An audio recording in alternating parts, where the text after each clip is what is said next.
ছেলের এরকম অবস্থা হবে কখনো ভাবিনি আমি। জানি না কি হলো, কিভাবে হলো।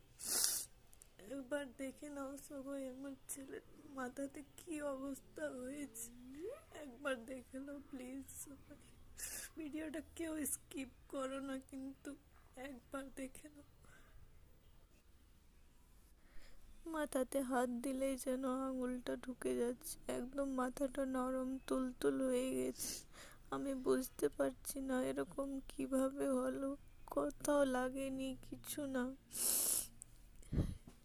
কেউ যদি জানো তো প্লিজ একটু জানাবে আমাকে। এই জায়গাটা দেখো শক্ত আছে, মাথার ডান সাইডটা আর মাথার উপরটা এরকম হয়ে গেছে দেখো। জানি না তোমরা কতটা দেখতে পাচ্ছ, প্লিজ যদি তোমরা কেউ জানো যে এটা কি জিনিস তাহলে নিশ্চয়ই কমেন্ট বক্সে জানিও প্লিজ। আমি বুঝতে পারছি না যে এটা কি। ভিডিওটা অনেক বেশি শেয়ার করো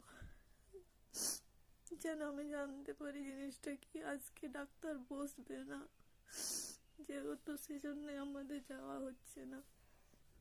কালকে ধানবাদে বসবে, আজকে উনি কলকাতা চলে গেছেন। প্লিজ অবশ্যই তোমরা ভিডিওটা শেয়ার করো প্লিজ, হাত জোর করে তোমাদেরকে রিকোয়েস্ট করছি ভিডিওটা অনেক শেয়ার করো প্লিজ।